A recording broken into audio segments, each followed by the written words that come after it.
योगी साधु होते हैं जो अष्टांग योग की करते हैं। देखो, यज्ञ बहुत प्रकार के होते हैं। यज्ञ का कोई ये प्रकार है किसी निष्काम भावना को ईश्वर के लिए करना यज्ञ भैया। यज्ञ, पहली बात इसमें आप यज्ञ टॉपिक को समझिए कि यज्ञ है क्या। यज्ञ केवल आहुति देना यज्ञ नहीं है। यज्ञ होते हैं, देखो, एक होता है देव यज्ञ जिसमें देवताओं को खुश किया जाता है। एक होता है ब्रह्म यज्ञ, ज्ञान यज्ञ, द्रव्य यज्ञ। यज्ञ बहुत प्रकार के होते हैं। तो यज्ञ शब्द कॉमन हो गया। यज्ञ शब्द जो है वो कॉमन हो गया भाई। यज्ञ तो बहुत चीजों को हम यज्ञ कह सकते हैं ना। तो इसमें जो बात की जा रही है, इसमें की जा रही प्राणायाम यज्ञ।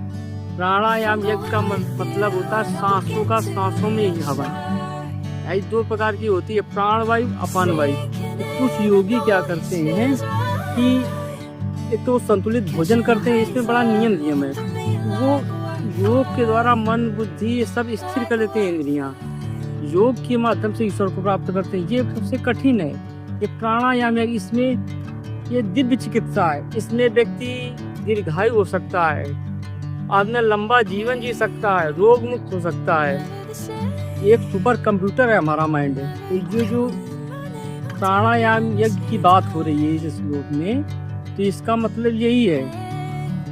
अब प्राणायाम यज्ञ, अब तो जमाने खत्म हो गए। अब तो न जंगल बचे, न साधु बचे, न वो योगी बचे कि कोई प्राणायाम करे। नहीं, व्यक्ति हजारों वर्ष तक जीवित रह सकता है। जो कि क्योंकि मनुष्य की जो आयु होती है वो उसकी श्वासों पर निर्भर करती है। और प्राणायाम यज्ञ में व्यक्ति क्या है, अपनी श्वासों को रोक लेता है।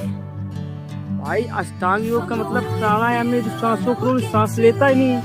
जब श्वास नहीं लेगा तो उसकी उम्र कैसे बढ़ेगी, उम्र ठहर नहीं जाएगी।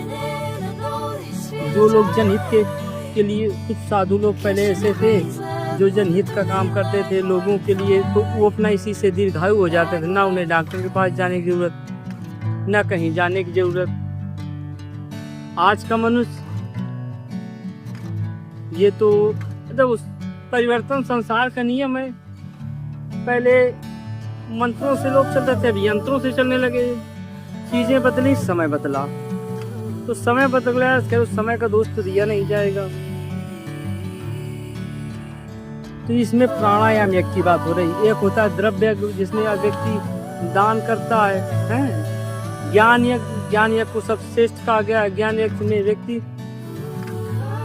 ज्ञान देता है, वेद शास्त्रों का अध्ययन करता है, लोगों को सही राह दिखाता है। इसलिए प्राणायाम यज्ञ, इसमें व्यक्ति उम्र ज्यादा कर लेता है। इसमें सिद्धियां भी होती थी।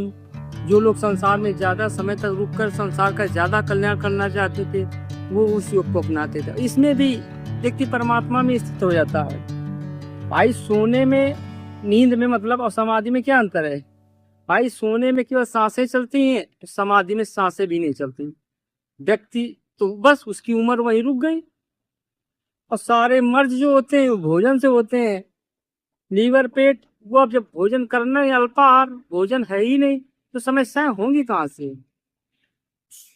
लेकिन ये चीज कोई पालन कर नहीं पाएगा। तमाम दिव्य चिकित्साएं हैं।